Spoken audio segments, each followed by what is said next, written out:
The ledger was found in 1891, tucked beneath rotting floorboards of a burned plantation house in southern Georgia. 28 years after the transaction, the handwriting was meticulous.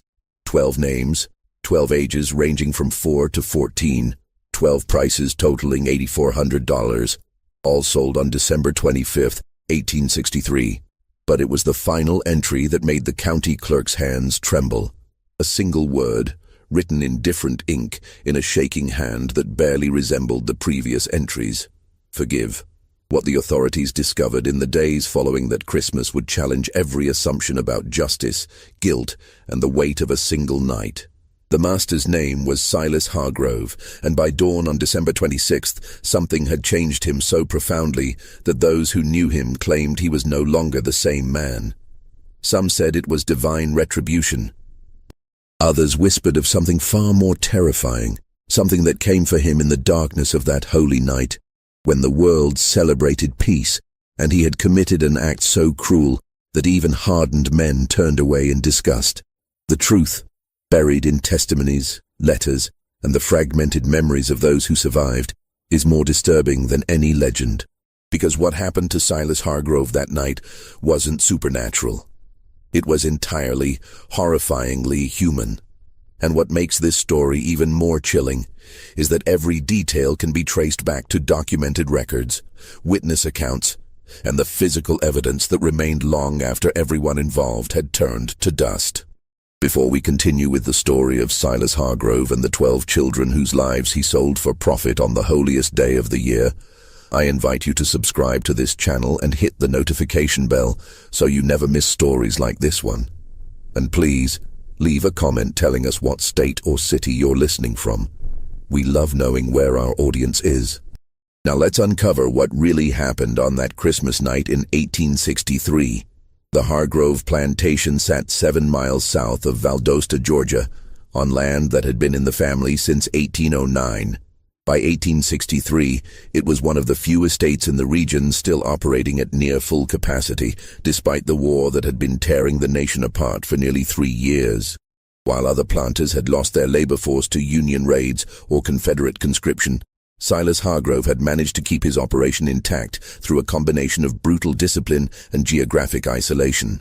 The plantation house itself was an imposing 2-story structure with white columns that had long since grayed with neglect. The paint peeled in long strips, revealing wood darkened by decades of humidity and heat. 6 windows faced the front yard, their glass warped with age, reflecting distorted images of anyone who approached. The roof sagged slightly in the middle, and during heavy rains, water would drip through the ceiling of the second-floor hallway, creating a rhythmic sound that echoed through the empty rooms. Surrounding the main house were the quarters, 23 small cabins arranged in 2 rows, each housing multiple families. The cabins were constructed of rough-hewn pine logs, chinked with mud and moss that had to be replaced every spring. Each cabin measured roughly 12 by 14 feet and housed anywhere from 4 to 8 people. There were no windows, only wooden shutters that could be propped open during the day. The floors were packed dirt, and the roofs were made of cypress shingles that leaked during storms. Beyond the quarters stood the cotton fields, stretching toward a line of pine trees that marked the edge of Hargrove land. 300 acres of cotton, though only about 200 were actively cultivated by 1863. The soil was red clay, difficult to work, and the yields had been declining for years. But Silas refused to acknowledge the decline, insisting in his ledgers that the land was as productive as it had been in his father's time. Between the fields and the quarters stood the work buildings. A cotton gin house, a blacksmith's forge, a carpentry shop, a smokehouse, and a large barn that stored equipment and served as a punishment site when Silas deemed it necessary. The gin house was the largest structure on the property aside from the main house, a cavernous building with a dirt floor and massive wooden gears that separated cotton fiber from seed. The sound of the gin during harvest season was deafening, a constant grinding and clanking that could be heard for miles. Silas Hargrove was 47 years old in December of 1863. He stood just under 6 feet tall, with a thin frame that had grown thinner over the years. His hair, once dark brown, had turned mostly gray, and he wore it combed straight back from a high forehead. His face was angular, all sharp lines and prominent bones, with deep-set eyes that rarely made direct contact with anyone. He had a habit of pursing his lips when he was thinking, creating deep lines around his mouth that made him look perpetually disapproving. Those who dealt with him in business described him as methodical, cold, and obsessed with maintaining control. He kept detailed records of everything: crop yields, weather patterns, expenditures, and the names, ages, and estimated values of every enslaved person on his property. His ledgers filled an entire bookshelf in his study, each one labeled by year and category. He would spend hours reviewing them, making notations in the margins, calculating projections for future harvests. But there was something else in those ledgers, something that wouldn't be discovered until after his death. Interspersed among the business entries were personal observations, written in a smaller, more cramped handwriting. Brief notes about the people he enslaved. Ruth's boy Marcus shows aptitude for carpentry. Bess, age 4, sickly, may not survive winter.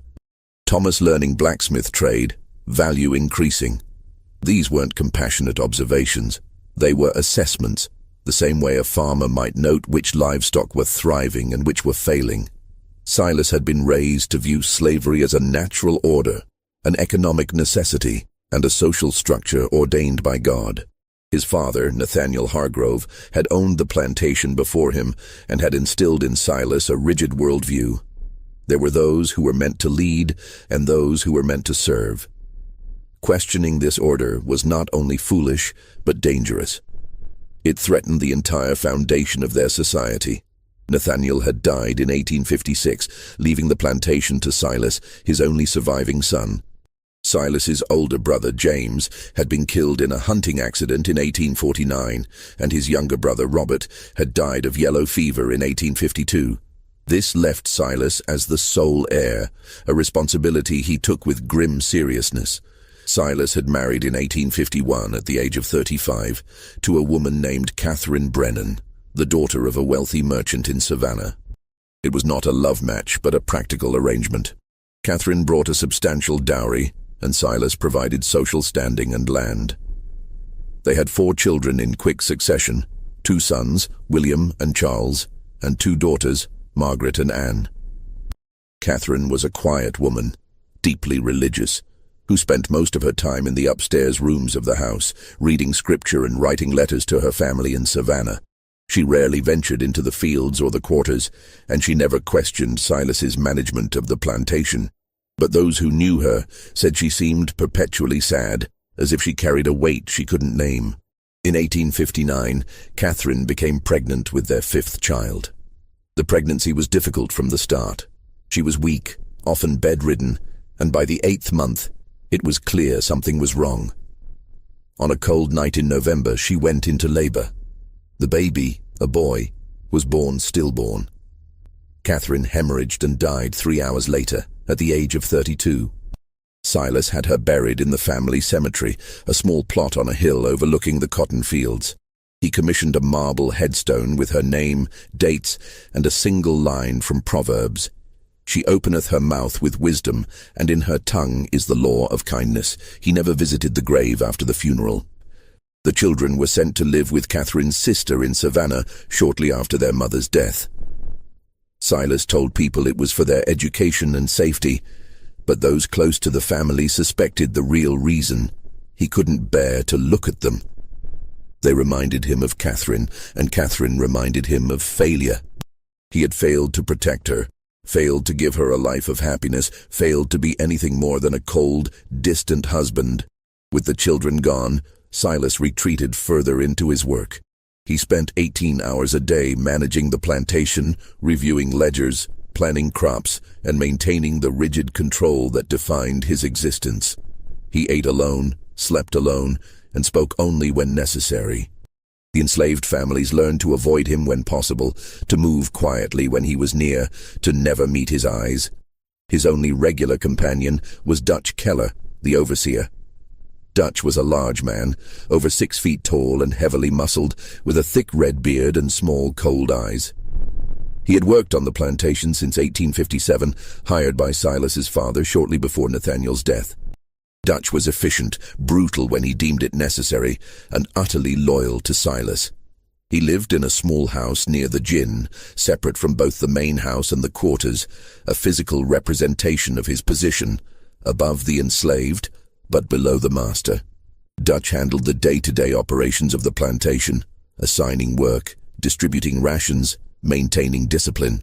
Silas trusted him completely, perhaps because Dutch never questioned orders and never showed any sign of moral conflict about the nature of their work.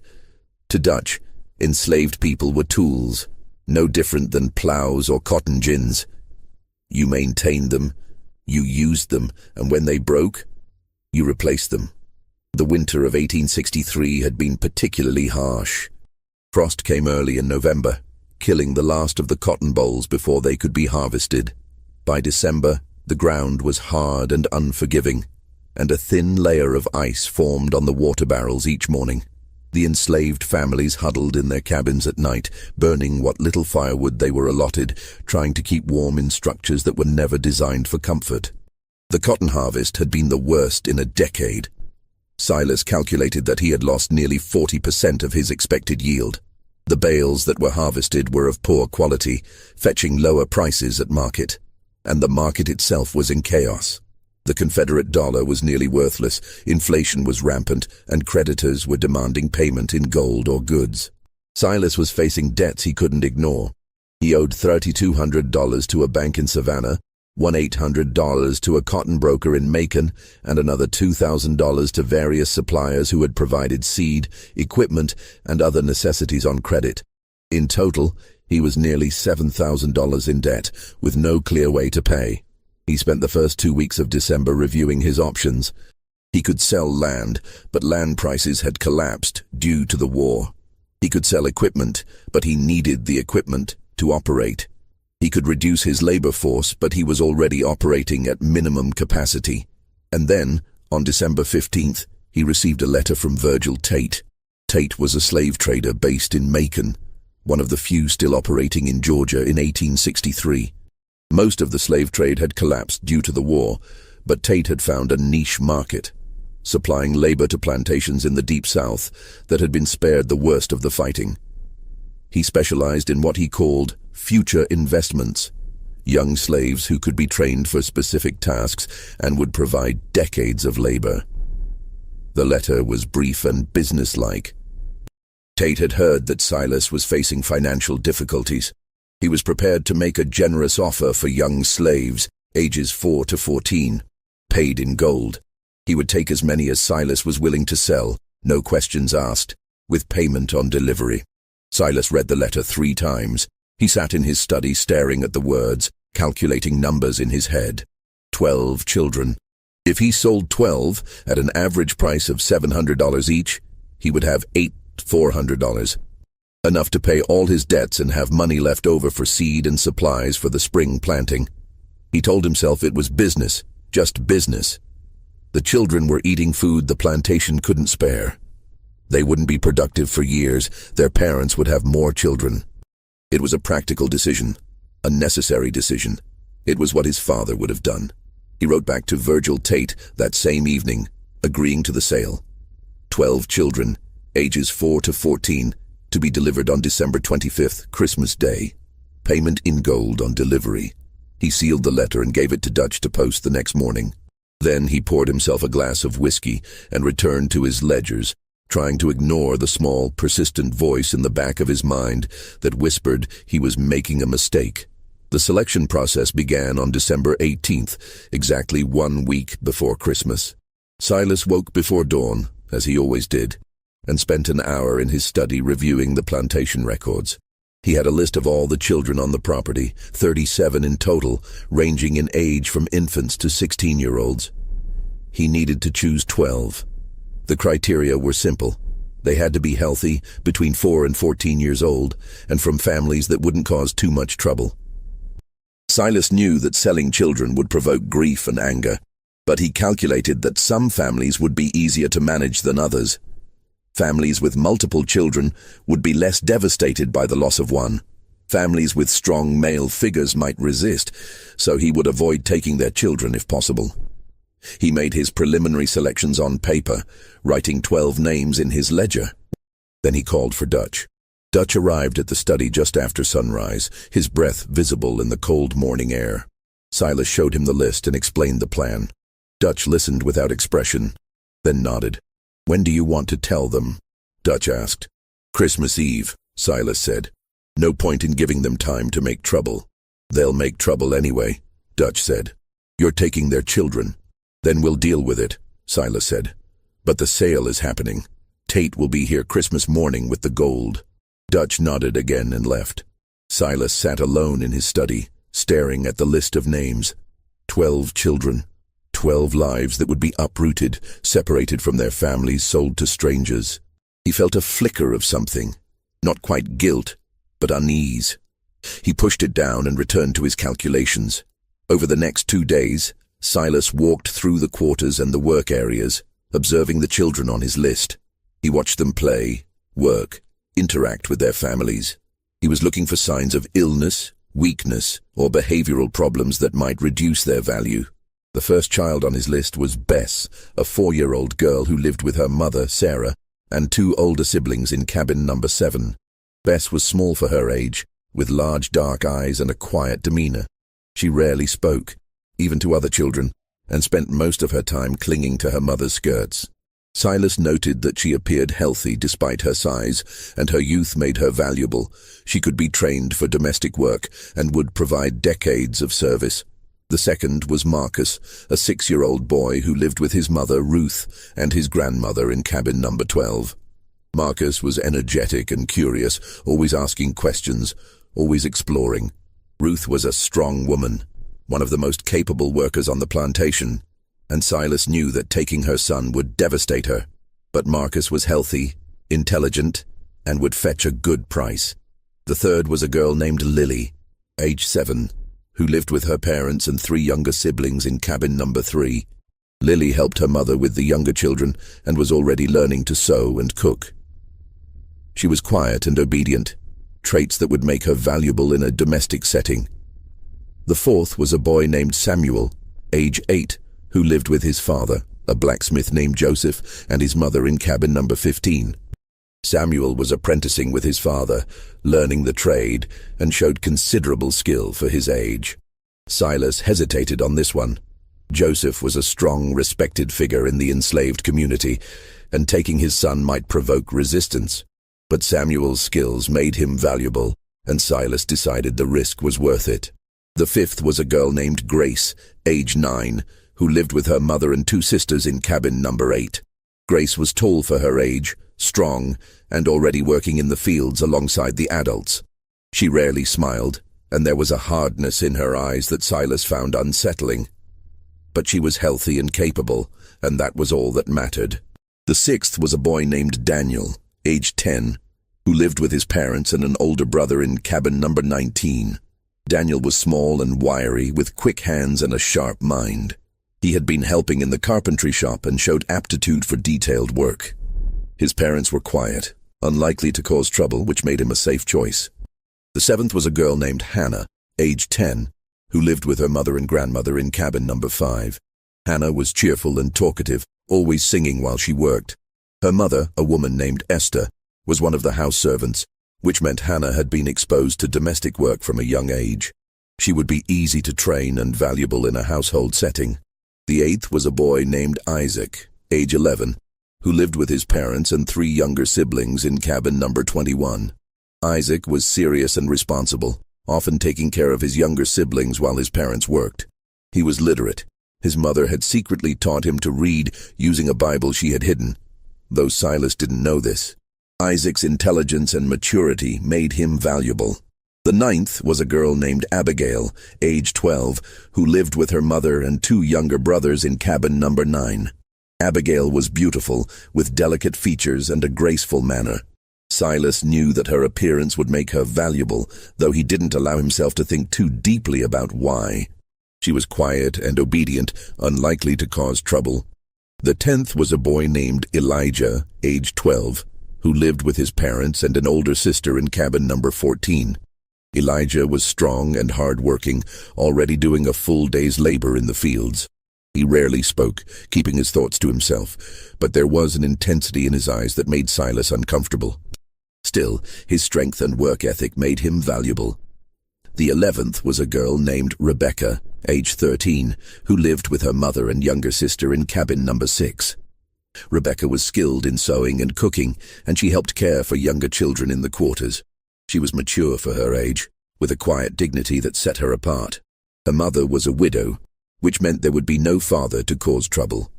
The 12th was Thomas, age 14, who lived with his parents in cabin number 17. Thomas was the oldest on the list, nearly a man, and he had been apprenticing with the plantation blacksmith for 3 years. He was skilled, strong, and intelligent. He was also the most likely to resist, but his value was too high to pass up. 12 children, 4 girls, 8 boys, ages 4 to 14. Silas wrote their names in his ledger in neat, precise handwriting, along with estimated values based on age, health, and skills. The total came to $8,400, exactly what Virgil Tate had agreed to pay. Silas closed the ledger and locked it in his desk drawer.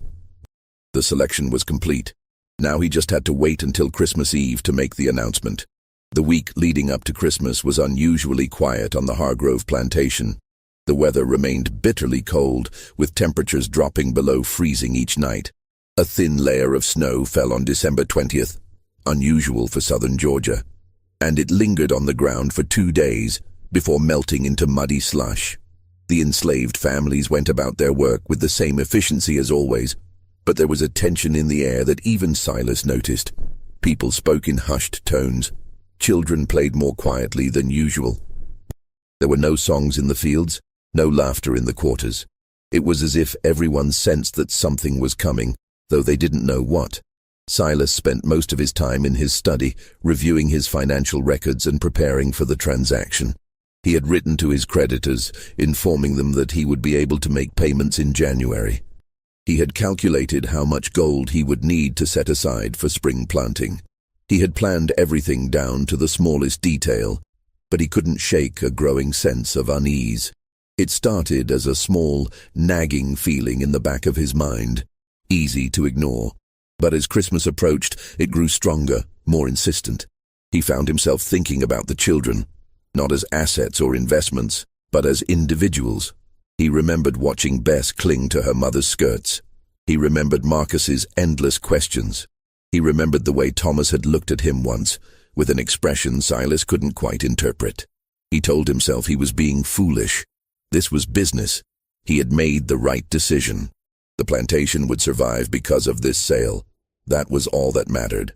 On December 22nd, Dutch came to the study with a concern. Several of the enslaved families had been asking about Christmas.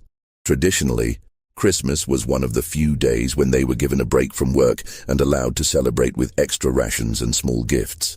They wanted to know if the tradition would continue this year. Silas considered the question. Part of him wanted to cancel the celebration entirely.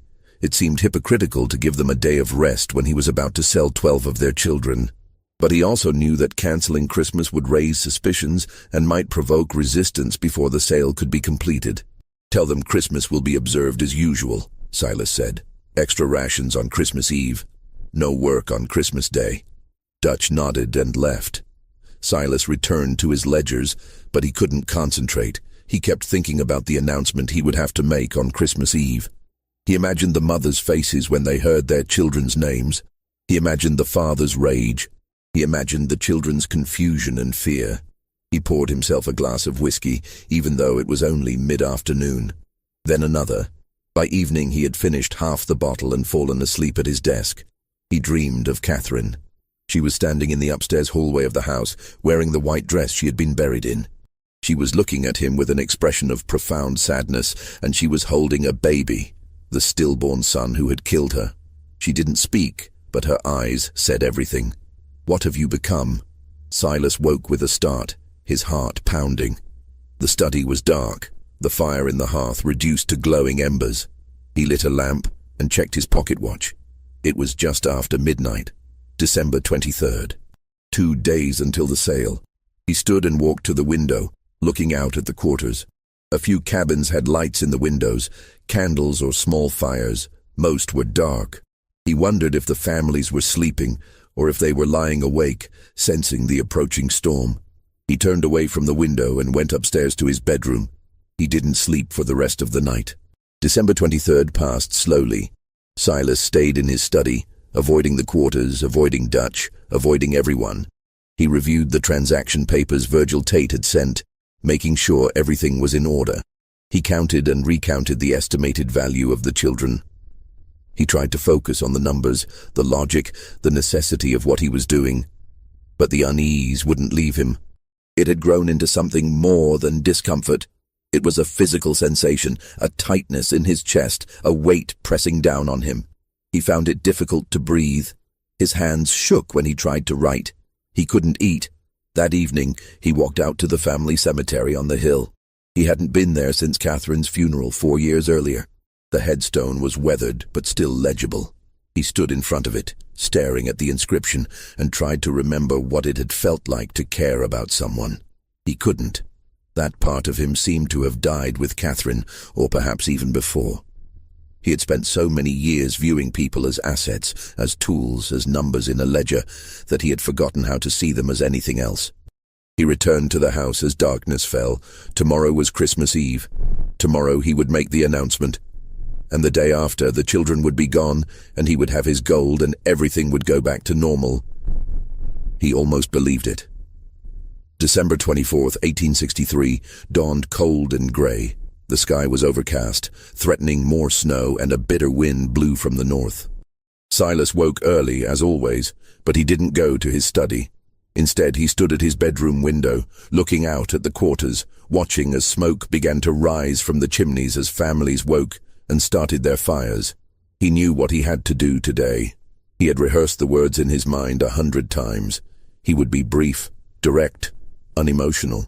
He would read the names from his ledger. He would tell them the children would be leaving at dawn. He would make it clear that resistance would be punished. It would take 5 minutes, maybe less. And then it would be done. But as he stood at the window, watching the plantation wake up, he felt something he hadn't felt in years. Fear. Not fear of the enslaved family's reaction, though that was a concern, but a deeper fear, a primal dread that he couldn't name or explain. It felt like standing at the edge of a cliff, knowing that one more step would send him plummeting into darkness. He pushed the feeling down and got dressed. He went to his study and retrieved the ledger with the 12 names. He called for Dutch and told him to gather everyone in the yard at dusk for the rations distribution. Dutch nodded and left without comment. The day passed with agonizing slowness. Silas tried to work, but he couldn't focus. He tried to read, but the words blurred on the page. He tried to eat, but the food tasted like ash. He spent most of the day sitting in his study, staring at the ledger, waiting for dusk. In the quarters, the families prepared for Christmas. Despite the cold and the hardships of the past year, there was a sense of anticipation. Christmas was one of the few days when they were allowed to rest, to be with their families, to pretend for just a moment that they were something more than property. The mothers cooked what little extra food they had been given. The fathers told stories to their children. The older children helped care for the younger ones. There was singing in some of the cabins, hymns and spirituals that had been passed down through generations. Ruth, Marcus's mother, held her son close as she prepared their meager Christmas meal. Marcus was excited, chattering about what he hoped to receive, maybe an extra piece of cornbread or a small toy carved from wood. Ruth smiled and stroked his hair, trying to memorize the feel of him, the sound of his voice, the warmth of his small body against hers. She didn't know why, but she had a terrible feeling that something was wrong. She had felt it for days, a growing dread that she couldn't shake. She had dreamed the night before of Marcus walking away from her into darkness, and no matter how loudly she called, he didn't turn back. She held him tighter and whispered a prayer. As dusk approached, Dutch walked through the quarters, calling for everyone to gather in the yard for rations. The families emerged from their cabins, bundled against the cold, and assembled in front of the big house. There were 63 people in total, men, women, and children, representing 23 families. Silas stood on the porch, the ledger in his hands. Dutch stood beside him, his face expressionless. The enslaved families waited in silence, their breath visible in the cold air. Silas opened the ledger. His hands were shaking, and he gripped the book tighter to steady them. He looked out at the assembled faces, faces he had seen every day for years, faces he had never truly looked at. "I have an announcement," he said. His voice sounded strange to his own ears, thin and distant. The crowd waited. Silas looked down at the ledger and began to read the names. Bess, Marcus, Lily, Samuel, Grace, Daniel, Hannah, Isaac, Abigail, Elijah, Rebecca, Thomas. 12 names. As each name was called, a ripple of confusion passed through the crowd. Parents looked at each other, trying to understand. Children looked up at their mothers and fathers, sensing something was wrong.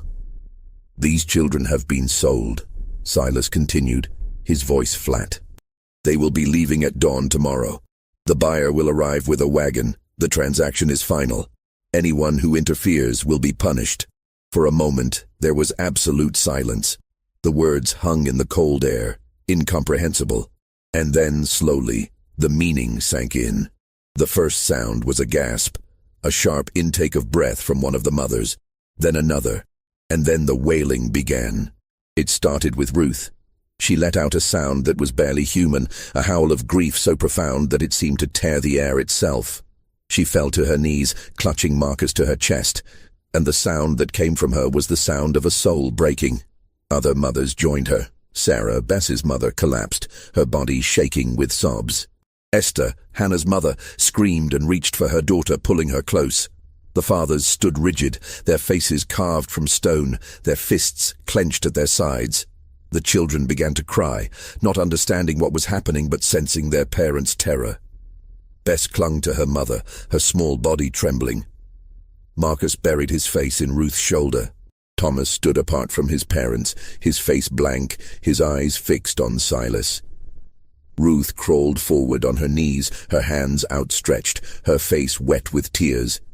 She reached the porch steps and looked up at Silas, her voice breaking. "Please," she said. "Please, Master Hargrove, don't take my boy. He's all I have. Please, I'll work harder. I'll do anything. Please, don't take him." Silas looked down at her. He saw the desperation in her eyes, the absolute terror. He saw Marcus clinging to her, his small face pressed against her neck. And for a moment, just a moment, he felt something crack inside him.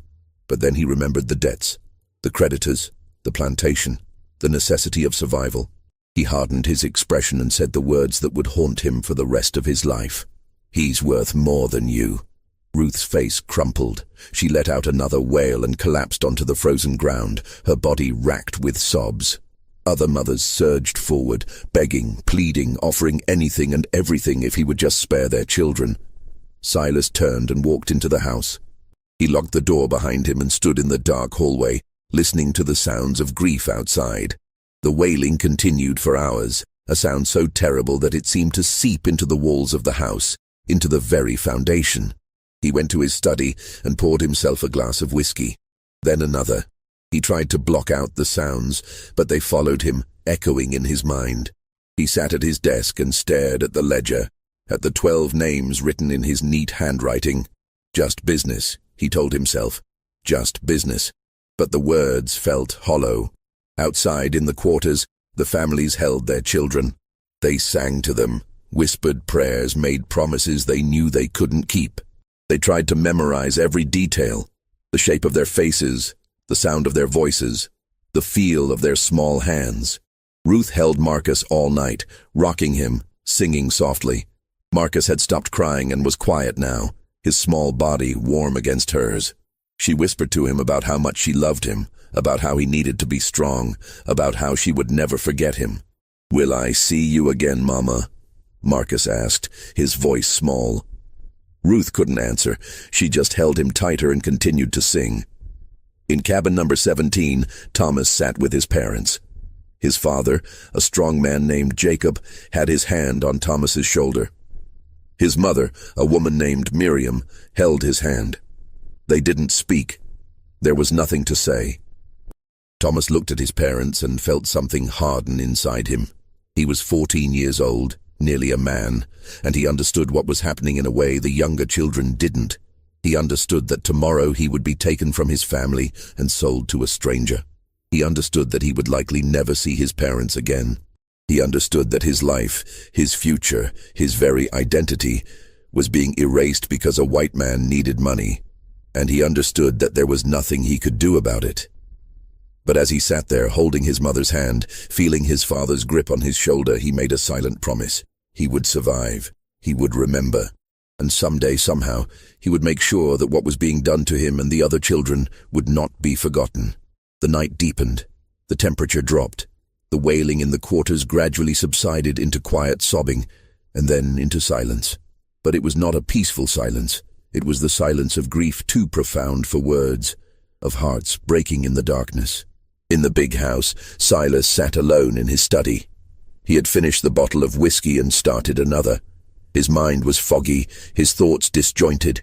He kept seeing Ruth's face, hearing her voice. "Please don't take my boy."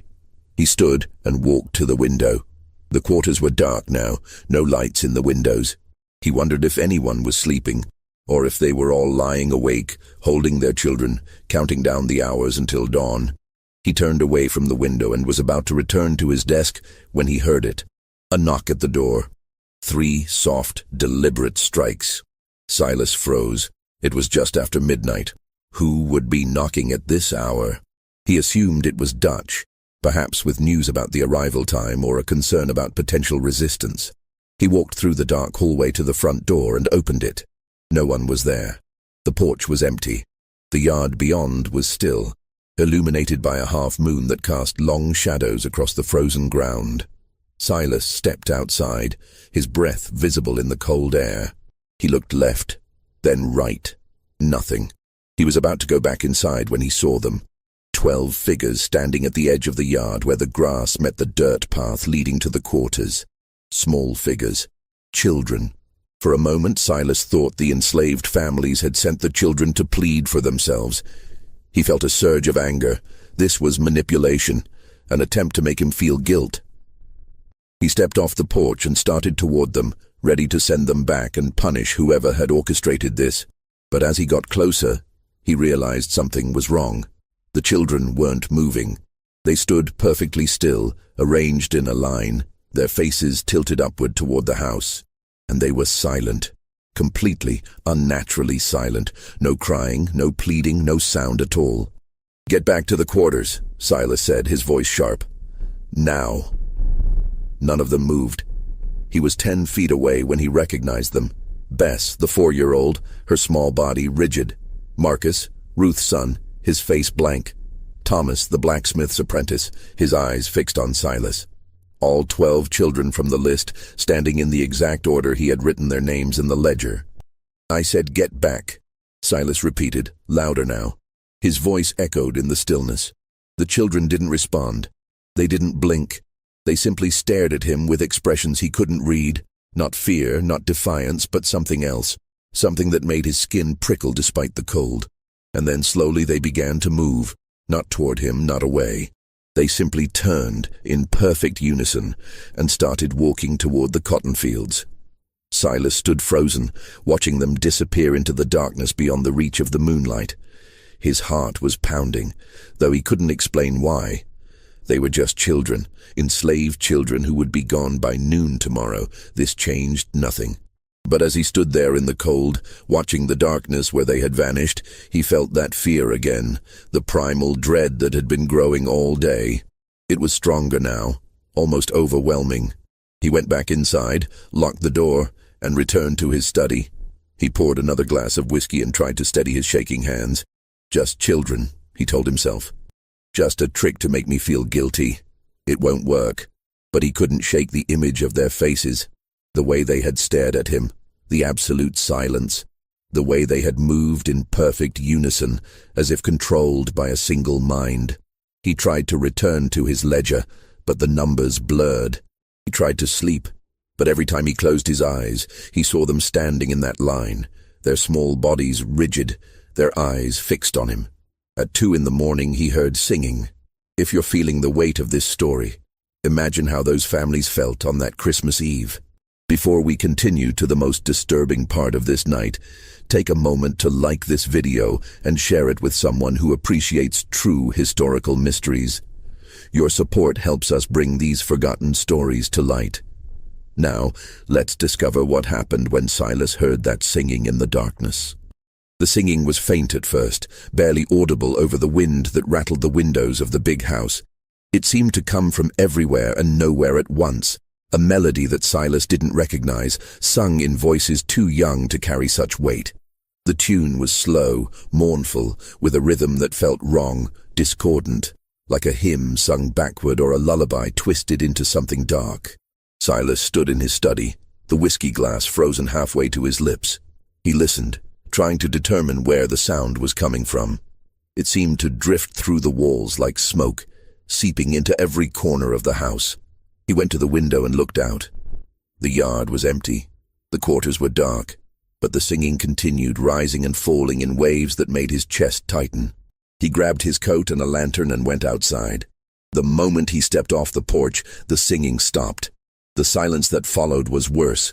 It was total, oppressive, as if the world itself had stopped breathing. No wind, no insects, no distant sounds of animals in the woods, no creaking of trees or rustling of leaves, just silence, so complete that Silas could hear his own heartbeat pounding in his ears. He held the lantern high and walked toward the quarters. His boots crunched on the frozen ground, each step unnaturally loud in the stillness.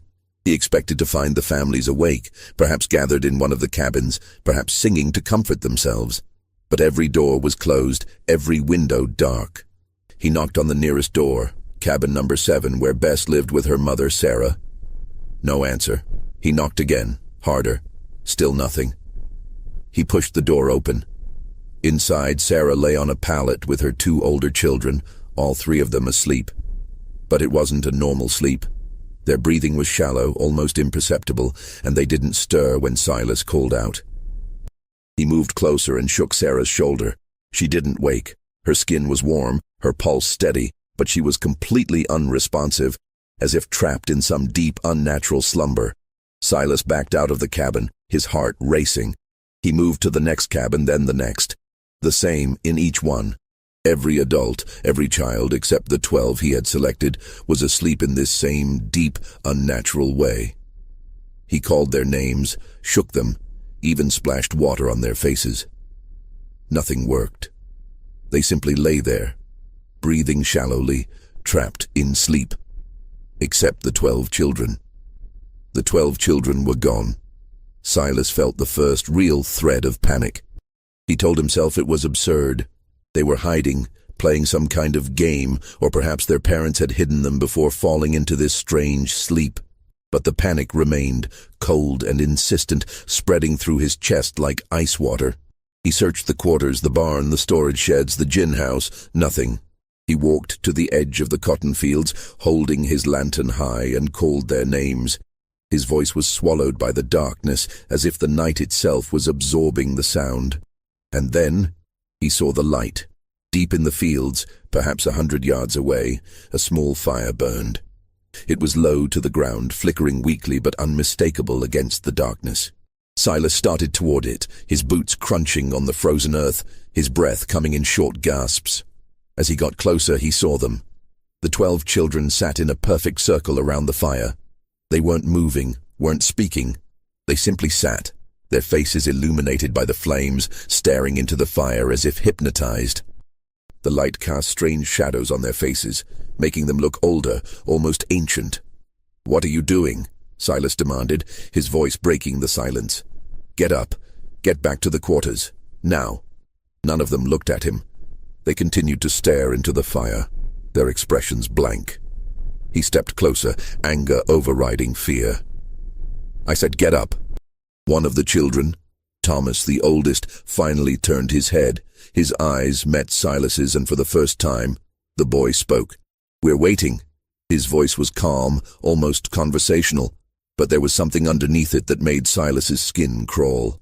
"Waiting for what?" Silas snapped. Thomas didn't answer immediately. He simply looked at Silas with an expression that was neither hostile nor afraid. It was something else. something that looked almost like pity. "For you to see us," Thomas said quietly. "I see you," Silas said. "You're sitting in my field in the middle of the night. Now get up before I—" "No," Thomas interrupted. "You don't see us. You've never seen us, not really."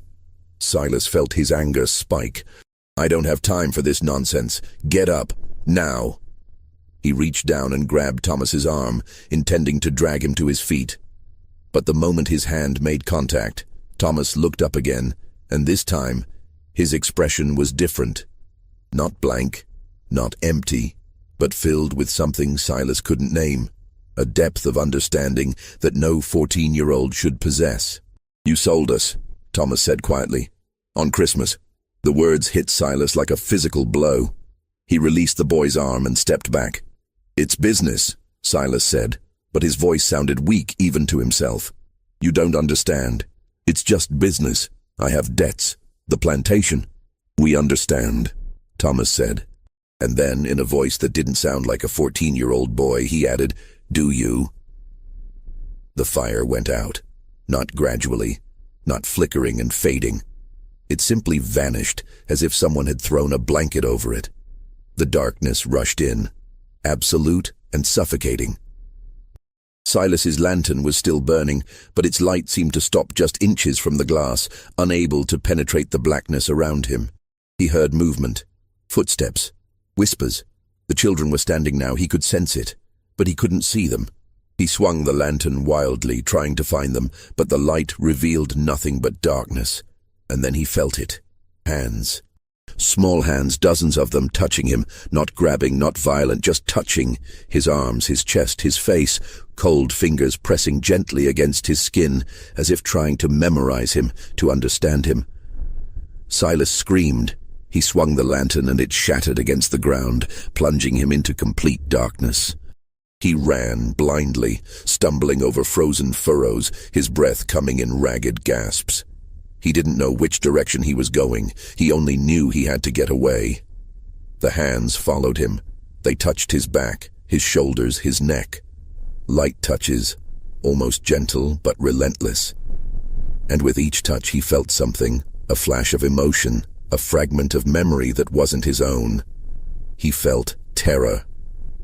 The terror of a 4-year-old child being torn from her mother's arms. He felt confusion. The confusion of a 6-year-old boy who didn't understand why he was being taken away. He felt grief, the grief of a mother watching her child disappear into darkness. He felt rage, the rage of a father who couldn't protect his family. He felt despair, the despair of children who had been told they were worthless, that they were property, that their lives had no value beyond what someone was willing to pay. Each emotion hit him like a wave, overwhelming, suffocating. He tried to push them away, to block them out. But they kept coming, faster and faster, until he couldn't tell where his own feelings ended and theirs began. He ran until his legs gave out, and he collapsed onto the frozen ground, gasping, his heart hammering in his chest. The hands were gone. The darkness was gone. He was lying in the yard in front of the big house, and the sky was beginning to lighten with the first hint of dawn. He opened his eyes and saw them. The 12 children standing on the porch watching him. They didn't speak. They didn't move. They simply stood there, silent and still, as the sun began to rise behind them. Silas staggered to his feet, his body shaking, his mind reeling. He stumbled into the house, locked the door, dragged a chair against it, and collapsed onto the floor of his study. His clothes were torn, his hands bleeding from where he had fallen. His face was wet, whether from tears or sweat or melted snow, he didn't know. He sat there for a long time, trying to make sense of what had happened. It was exhaustion, he told himself. Stress. Guilt manifesting as hallucination. It wasn't real. It couldn't be real. But when he looked down at his hands, he saw the dirt under his nails, the scratches on his palms. And when he looked at the window, he saw them still standing there, watching. And he knew with a certainty that terrified him that it had been real, all of it. At precisely 6 o'clock in the morning, Virgil Tate arrived with his wagon and 3 armed men. Silas heard the sound of hooves and wheels on the frozen road and forced himself to stand. His body ached, his head pounded, and his hands wouldn't stop shaking. He looked at himself in the mirror above his desk and barely recognized the man staring back. His face was pale, his eyes bloodshot and sunken, his hair disheveled. He looked like he had aged a decade overnight. He straightened his clothes as best he could and walked to the front door. He took a deep breath, trying to steady himself, and opened it. Virgil Tate was a large man, over 6 feet tall and heavily built, with a thick black beard and cold, calculating eyes. He wore a long coat and a wide-brimmed hat, and he carried himself with the confidence of a man who had done this transaction 100 times before. Behind him, 3 men sat on the wagon, all armed with rifles, all watching Silas with expressions of bored indifference. "Hargrove," Tate said, his voice gruff. "You have them ready?" Silas opened his mouth to respond, but no words came out. He looked past Tate to the yard, where the 12 children still stood in a line, exactly as they had been, waiting. But something was different now. In the growing light of dawn, he could see their faces clearly, and what he saw made his breath catch in his throat. They weren't blank anymore. They weren't empty. Their eyes were filled with something he finally recognized, something he had been too blind to see before. Humanity. They were children. Just children. Children who were terrified, confused, grieving. Children who had families, who had dreams, who had futures that were being stolen from them. Children who were exactly like his own sons and daughters, except for the color of their skin and the accident of their birth. And he was about to sell them, on Christmas morning, for gold. "Well," Tate said impatiently, "let's get this done. I have another stop in Thomasville." Silas looked at the children. At Bess, the 4-year-old, her small body trembling. At Marcus, Ruth's son, his eyes wide with fear. At Thomas, the blacksmith's apprentice, who was looking at him with that same expression of understanding, of pity. And in that moment, Silas Hargrove understood something that would haunt him for the rest of his life. They knew exactly what he was. They knew what he had chosen, and they knew that he would have to live with it. The weight of that knowledge was crushing. It pressed down on him, suffocating him, and he realized that this was what they had shown him in the darkness. Not revenge, not punishment, but truth. The simple, unbearable truth of what he was doing. He thought about the gold, about the debts, about the plantation, about everything he had told himself to justify this decision, and he realized that none of it mattered. None of it was worth this. "No," Silas said quietly. Tate frowned. "What?" "No," Silas repeated louder now. His voice was shaking, but there was a firmness underneath it that surprised even him. "The sale is off." Tate's expression darkened. "The hell it is. We have a contract. I have your signature. You take this gold, or I take those children and you get nothing." Silas looked at the leather satchel in Tate's hand, the satchel containing $8,400 in gold coins. Enough to save the plantation. Enough to pay his debts. Enough to secure his future. Then he looked at the children again, at their faces, at their eyes. "Take your gold and leave," Silas said. Tate stared at him for a long moment, his jaw clenched. "You're a fool, Hargrove. You'll lose everything." "I know," Silas said. And he did. He knew that without the gold he would default on his debts. The creditors would seize the plantation. He would lose everything his family had built over 3 generations. He would be ruined. But he also knew that if he went through with this sale, he would lose something far more important. He would lose whatever remained of his humanity. He would become something he could never come back from. Tate spat on the ground. "Your funeral." He turned to his men. "Let's go. We're wasting time here." The wagon turned and started back down the road. The sound of hooves and wheels faded into the morning. Silas stood on the porch watching them disappear and felt something inside him break and reform at the same time. He looked at the children. Slowly, one by one, they turned and walked back toward the quarters. By the time the sun was fully up, they were gone. Silas stood on the porch for a long time after the children left, staring at the empty yard. The sun was rising, casting long shadows across the frozen ground, and the world was beginning to wake up.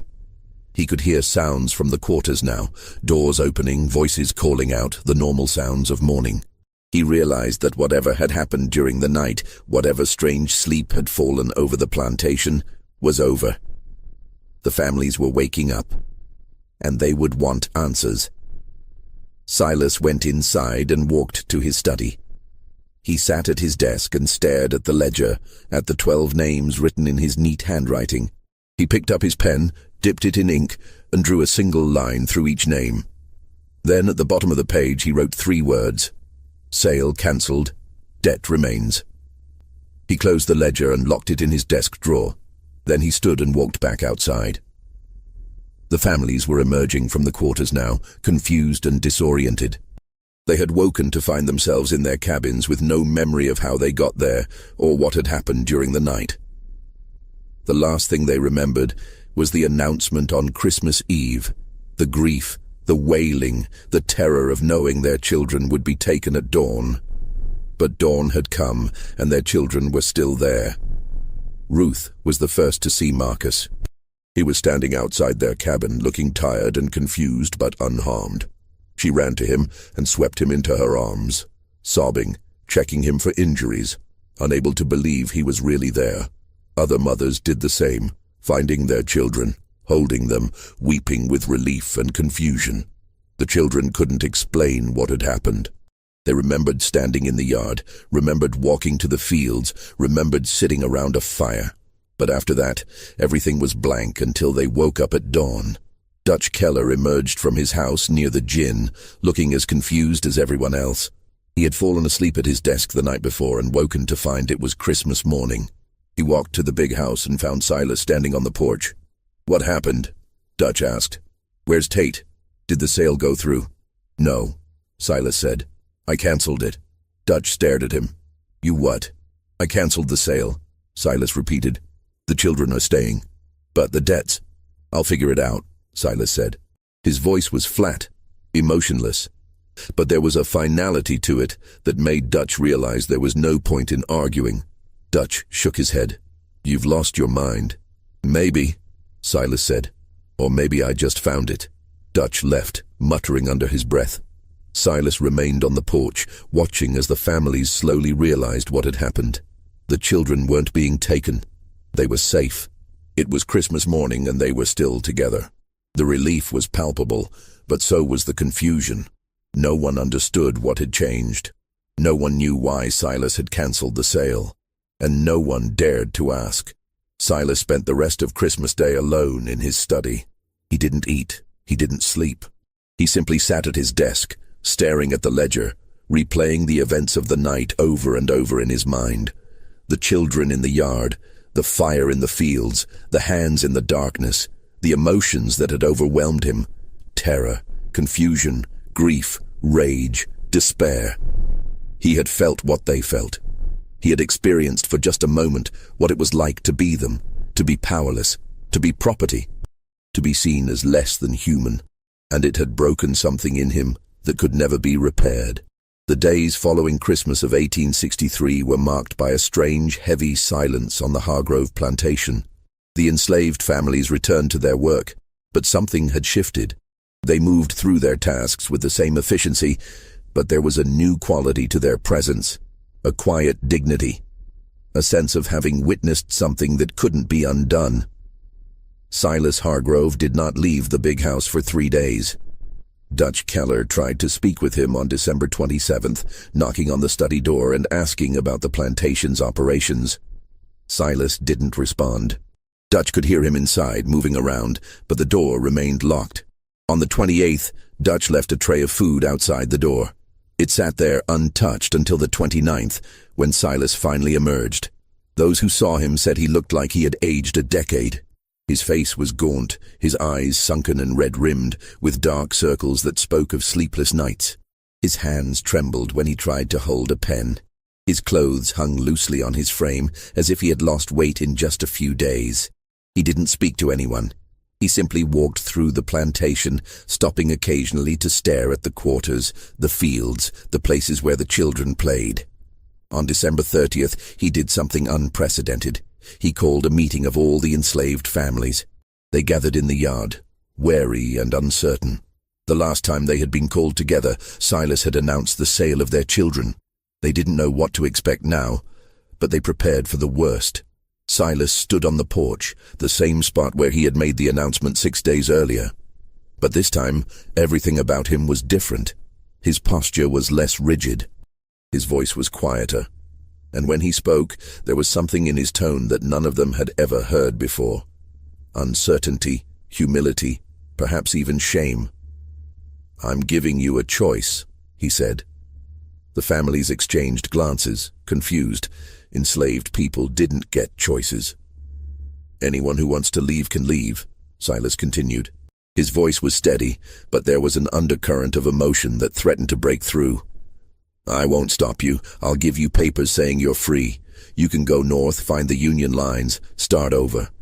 Anyone who wants to stay can stay. I'll pay wages. Not much, but something. Real money, not scrip. And the children—" He paused, his voice catching. "The children will go to school. I'll hire a teacher. They'll learn to read and write." The silence that followed was profound. No one moved, no one spoke. They simply stared at him, trying to understand if this was real or another cruel trick. "I know you don't trust me," Silas said, and for the first time, his voice broke slightly. "I don't blame you. I've given you no reason to trust me, but I'm telling you the truth. You're free to choose. And whatever you decide, I won't punish you for it." He turned and went back inside, leaving them standing in the yard, stunned. Over the next week, the families discussed what to do. Some were suspicious, believing this was a trap. Others were cautiously hopeful. A few were simply too exhausted to care. They had survived this long, and they would continue to survive, whatever Silas's motivations might be. In the end, 11 families left. They packed what little they had, a few clothes, some cooking implements, blankets, and walked north toward the promise of Union protection. It was winter. The roads were dangerous, and they had no guarantee of safety. But they chose to take the risk, rather than stay on a plantation where they had been treated as property for so long.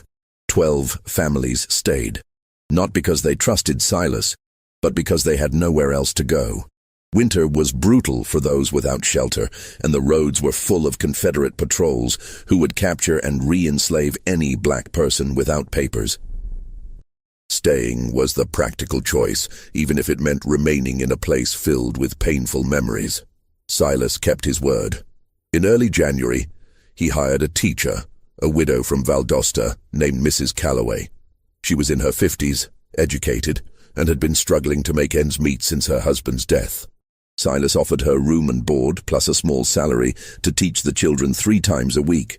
Mrs. Calloway was skeptical at first. She had heard stories about Silas Hargrove, about his coldness and his reputation as a harsh master. But when she arrived at the plantation and saw the children, saw their eagerness to learn, their bright eyes and quick minds, she agreed to take the position. She set up a small schoolroom in one of the unused storage buildings. She taught reading, writing, arithmetic, and history. The children were hungry for knowledge, absorbing everything she taught them with an intensity that moved her to tears. Thomas, the 14-year-old blacksmith's apprentice, was her star pupil. He could already read a little. His mother had secretly taught him using a Bible, and he quickly advanced beyond the basics. Within weeks, he was reading at a level that would have been impressive for any child his age, enslaved or free. Silas also began paying wages. They were small, just a few dollars a month per family, but they were paid in gold, not Confederate scrip. For people who had never been paid for their labor, who had never had money of their own, it was a profound change. He stopped carrying a whip. He stopped entering the quarters uninvited. He stopped issuing punishments for minor infractions. The plantation continued to operate, but the atmosphere had changed. There was less fear, less tension. People still worked hard, but they worked with a sense of purpose rather than terror. But Silas himself was changing in ways that went beyond policy. Those who observed him closely noticed that he seemed haunted. He would stop in the middle of a task and stare into the distance, as if seeing something no one else could see. He would wake in the middle of the night and walk through the plantation, stopping at the edge of the cotton fields, staring into the darkness. He began attending church in Valdosta, sitting in the back pew, never speaking to anyone. He would arrive just as the service started and leave the moment it ended, avoiding conversation. But he listened intently to every sermon, especially those about redemption, forgiveness, and the weight of sin. Dutch Keller left in February of 1864. He told anyone who would listen that Silas had lost his mind. "He's not the same man," Dutch wrote in a letter to his brother. "Something broke in him that night. He walks around like a ghost, talking to himself, staring at nothing. He's paying them wages, for God's sake, treating them like they're free. I can't work for a man like that. He's going to lose everything, and I won't be there to watch it happen." Dutch was right about one thing. Silas was losing everything. Without the gold from the sale, he couldn't pay his debts. The creditors began sending increasingly threatening letters. The bank in Savannah filed a lien against the property. Suppliers refused to extend credit. But Silas didn't seem to care. He continued to pay wages. He continued to fund the school. He continued to treat the people on his plantation as human beings rather than property. In March of 1864, he did something even more unprecedented. He began writing letters to government officials advocating for the rights of enslaved people. He wrote to the governor of Georgia, to members of the Confederate Congress, to anyone who might listen. His letters were passionate, detailed, and deeply personal. In one letter discovered years later in the state archives, he wrote, "I have spent my life believing that slavery was a natural order, a necessary institution, a system ordained by God. I was wrong. I have seen the faces of children torn from their mothers. I have heard the wails of parents who know they will never see their sons and daughters again. I have felt for just a moment the terror and despair of those who are treated as property rather than people. And I can no longer remain silent. This system is evil. It destroys not only those who are enslaved, but also those who enslave. It corrupts the soul and blinds us to the humanity of our fellow man.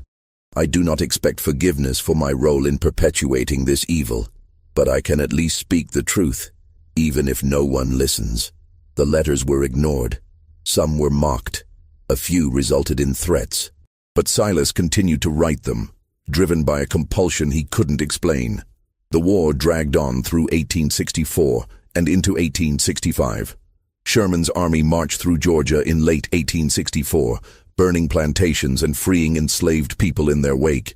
The Hargrove plantation was spared, likely because it was so isolated and appeared already abandoned. By the time Union soldiers reached the area, there was little left to burn. In April of 1865, Lee surrendered at Appomattox, and the war officially ended. News traveled slowly to southern Georgia, but by late April, word had reached Valdosta. The Confederacy was dead. Slavery was abolished. Silas gathered the remaining families and told them they were legally free now. He offered to let them stay and work for wages, or leave with his blessing and whatever supplies he could spare. Most stayed, not out of loyalty to Silas, but out of practicality. The world outside was chaos. The roads were full of displaced people, both black and white. The economy had collapsed. There were no jobs, no infrastructure, no safety net. The plantation, for all its dark history, offered stability, but the relationship had changed. The families were no longer enslaved.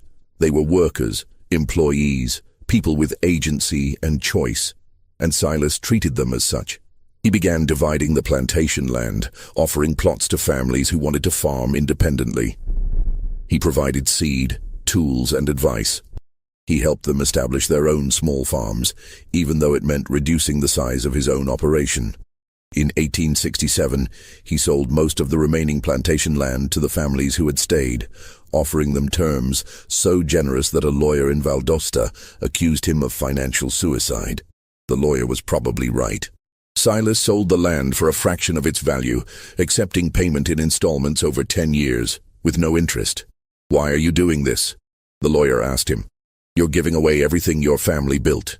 Silas looked at him with those haunted eyes and said, "Because it was never mine to begin with." He kept only the big house and a few acres around it. The rest, nearly 300 acres, was divided among 12 families. 12 families for 12 children. It wasn't a coincidence. Silas lived alone in the big house, refusing to remarry or reconnect with his own children in Savannah. He wrote to them occasionally, but they rarely responded. They had built new lives, and Silas was a reminder of a past they wanted to forget. He spent his days reading, writing, and walking the fields. He continued to attend church, continued to write letters advocating for the rights of formerly enslaved people, continued to live with the weight of what he had done. And every Christmas Eve, he would stand in the yard at midnight, in the exact spot where he had seen the 12 children, and he would stay there until dawn. No one knew what he was doing. Some thought he was praying, others thought he was keeping vigil. A few believed he was waiting for something, or someone, to return. Mrs. Calloway, who continued to teach at the school even after the war ended, once asked him about it. "Why do you stand out there every Christmas Eve?" she asked. Silas was silent for a long time. Then he said, "Because I need to remember." "Remember what?" "What I almost did, what I was, and what they showed me. The children." Silas nodded. "They didn't curse me. They didn't harm me. They simply made me see, made me feel what they felt. And it changed me in a way I can't explain. Every Christmas Eve, I stand in that spot and remember. Because if I forget, even for a moment, I might become that man again." In 1872, Silas Hargrove fell ill. It started as a persistent cough in October, then progressed to fever and weakness by November. By December, he was bedridden, his body frail but his mind still sharp. Mrs. Calloway visited him regularly, bringing him food and medicine, sitting with him when he was too weak to be alone. She had grown to respect him over the years, though she never fully understood him. He was a man haunted by his past, driven by guilt and a desperate need for redemption. "Do you have any regrets?" she asked him one afternoon in mid-December, sitting beside his bed. Silas was silent for a long time, staring at the ceiling. Then he said, "Only one. That it took me so long to see them as human." "The children?" "All of them," Silas said. "Every single person I owned. I told myself it was business. I told myself it was the way things were. I told myself I was a good master, that I treated them well compared to others. But that night," he trailed off, his eyes distant.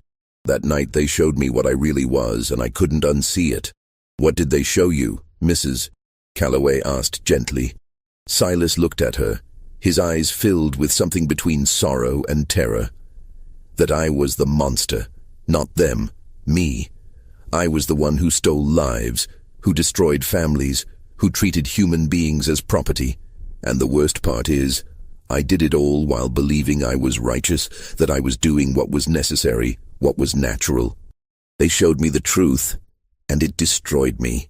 But it also saved me." "Saved you from what?" "From becoming something I could never come back from," Silas said. "If I had sold those children, if I had gone through with it, I would have crossed a line that couldn't be uncrossed. I would have become something less than human myself. They saved me from that. And I've spent every day since trying to be worthy of that gift." On December 20th, Silas asked Mrs. Calloway to bring him his journals. He had been keeping detailed personal journals since that Christmas night in 1863, filling page after page with his thoughts, his memories, his attempts to understand what had happened. He spent 3 days reviewing them, making notes in the margins, adding final entries.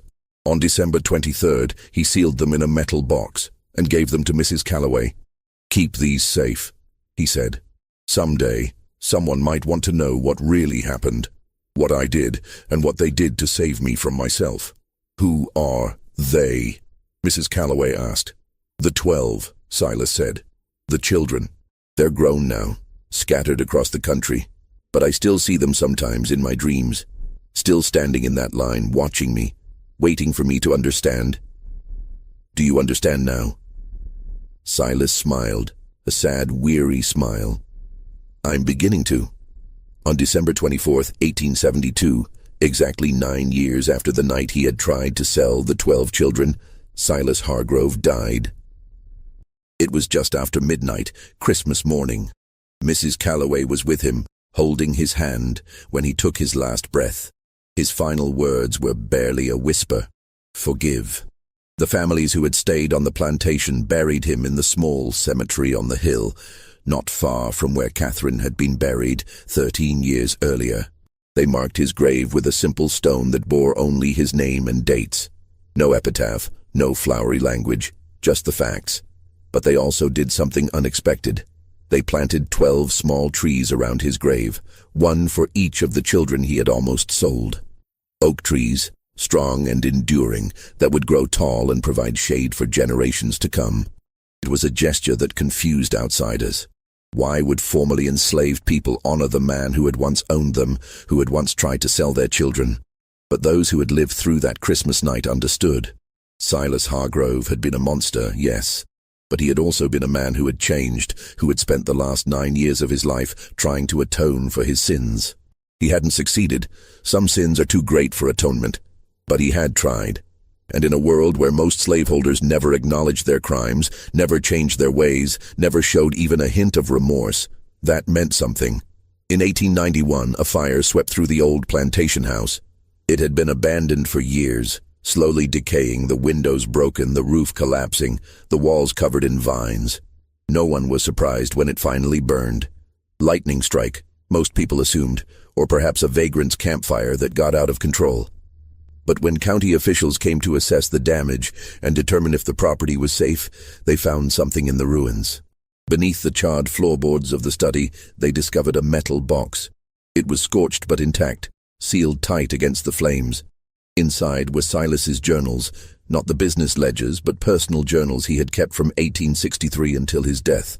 The county clerk, a man named William Brennan, no relation to Silas's late wife, took the journals back to his office and began to read them. What he found disturbed him so deeply that he sealed the journals and refused to discuss them publicly for years. The entries from December 1863 were the most disturbing. Silas had written about the night of the 25th in excruciating detail.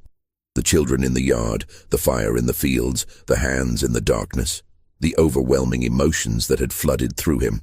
But he had also written something else, something that Brennan found so unsettling that he questioned his own sanity for believing it. In the final entry from that night, written in the early hours of December 26th, Silas had described what he believed had happened. They didn't speak, but I heard them. Not with my ears, but with something deeper. They asked me a question, over and over, in voices that weren't voices. Do you see us? Not as property, not as numbers in a ledger, but as children, as human beings, as souls with the same capacity for pain, fear, and love as my own children. And I realized, with a horror I cannot describe, that I had never truly seen them. Not once. I had looked at them every day of my life and never truly seen them, and that night they made me see. They made me feel what they felt. The terror of being torn from their mothers, the confusion of being sold like animals, the absolute helplessness of being a child with no power, no voice, no future. They didn't curse me. They didn't harm me. They simply made me see, and it broke something in me that can never be repaired. Brennan read this passage multiple times, trying to understand it. Was Silas describing a hallucination, a psychological break, or something else? He continued reading. In subsequent entries, Silas had written about his transformation, his attempts to atone, his ongoing struggle with guilt. But he kept returning to that night, trying to understand what had happened. In an entry from March 1864, Silas wrote, "I have spent months trying to rationalize what happened that night. I have told myself it was exhaustion, stress, guilt manifesting as hallucination. But I cannot escape the feeling that it was real, that somehow those 12 children found a way to show me the truth of what I was doing. Not through violence or revenge, but through empathy. They made me feel what they felt. And in doing so, they saved me from becoming something irredeemable." In an entry from December 1865, he wrote, "I stood in the yard again tonight, on the anniversary of that night. I half expected them to appear, to stand in that line and watch me as they did 2 years ago. But they didn't come, perhaps because they don't need to. I see them every day, in every child's face, in every parent's love for their child. They are always with me, reminding me of what I almost did, of what I was, and of what I must never become again." And in one of his final entries, written just days before his death, Silas wrote, "I am dying, I can feel it in my bones, in the weakness that grows stronger each day. I am not afraid of death. I am afraid of judgment, not the judgment of God, though that terrifies me as well, but the judgment of those 12 children, now grown, scattered across this country. Did I do enough? Did my attempts at atonement mean anything?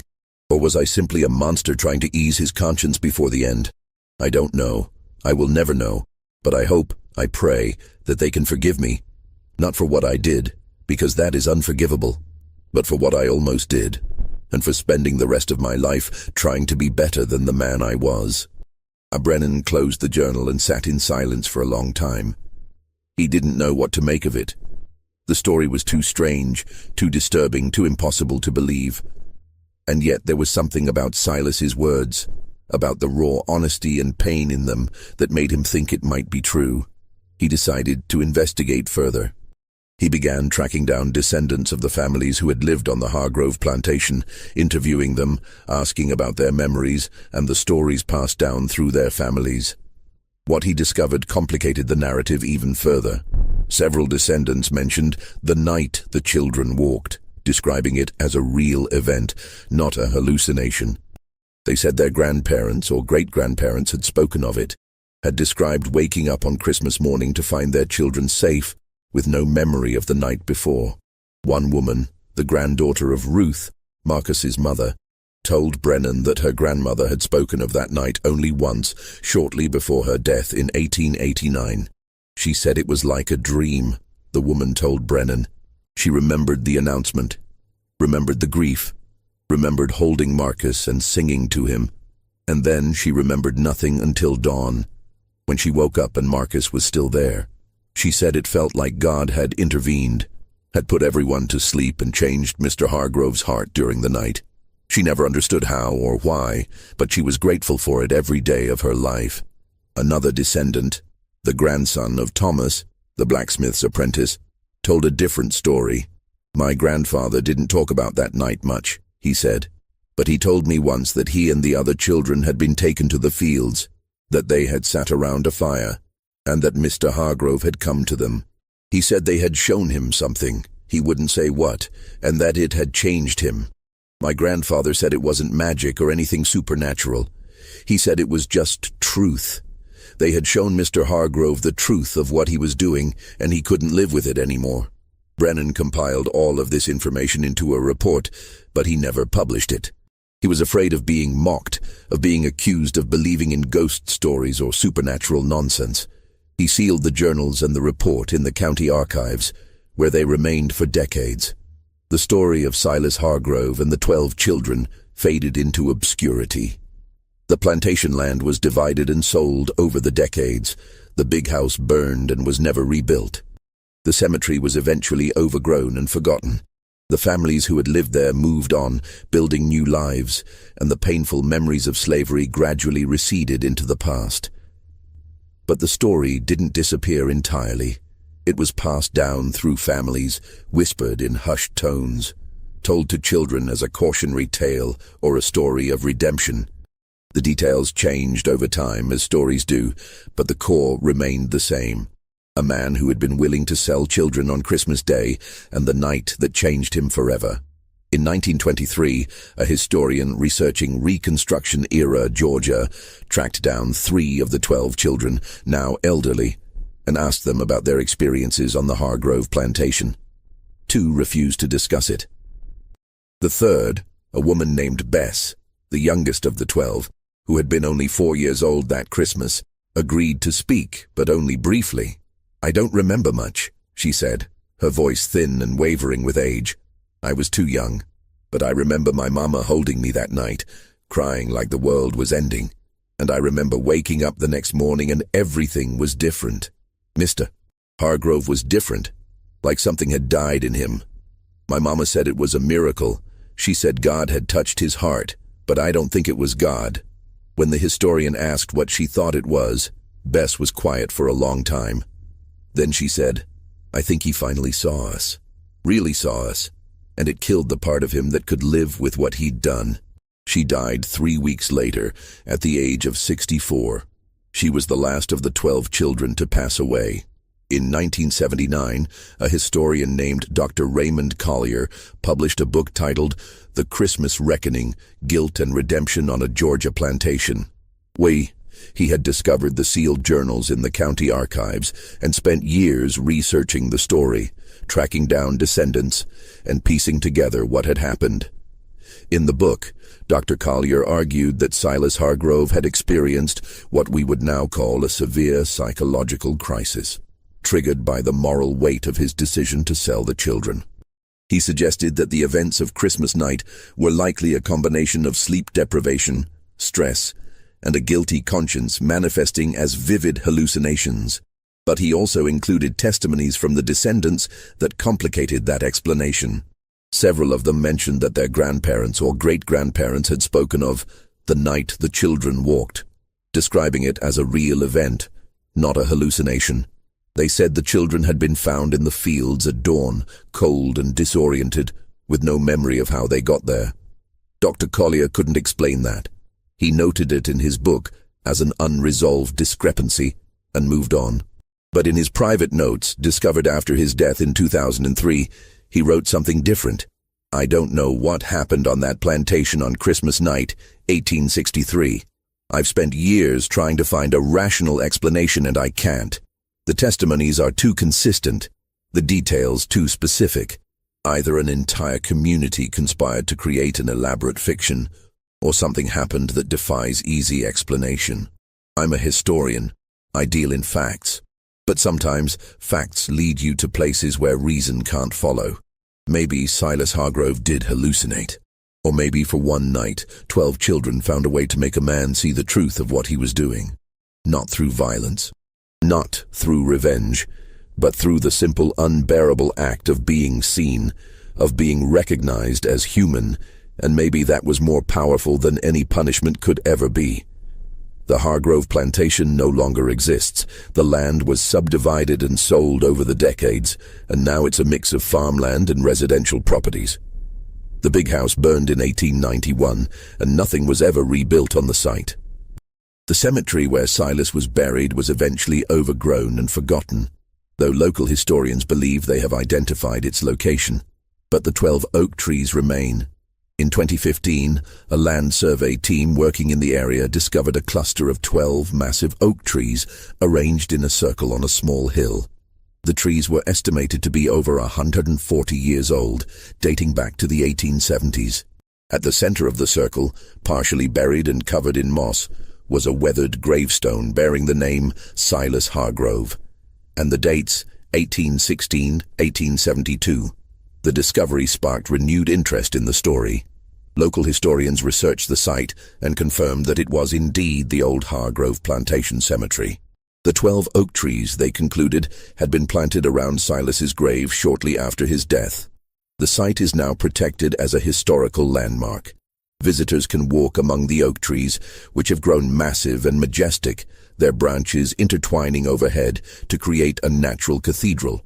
At the base of each tree, a small plaque has been installed with the name of one of the 12 children: Bess, Marcus, Lily, Samuel, Grace, Daniel, Hannah, Isaac, Abigail, Elijah, Rebecca, and Thomas. It's a quiet place, peaceful and beautiful. But there's something about it that makes visitors uneasy. Perhaps it's the weight of history, the knowledge of what almost happened there. Or perhaps it's something else, something harder to define. People who visit the site often report feeling watched, as if unseen eyes are observing them from the shadows between the trees. Some hear faint singing, a melody they can't quite place. Others feel a sudden, overwhelming sense of grief or guilt that passes as quickly as it came. Are these experiences real, or are they simply the power of suggestion, the mind creating meaning where none exists? No one knows for certain, but what is certain is this.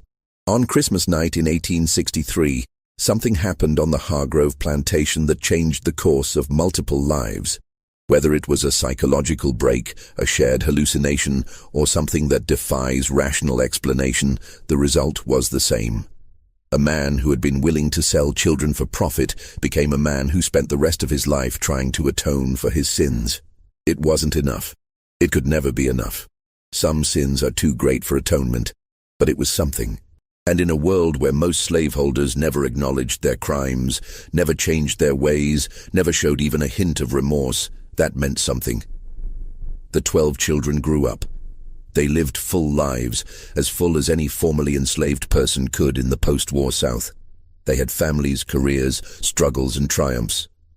And they carried with them, for the rest of their lives, the memory of that Christmas night when they had somehow made a monster see them as human.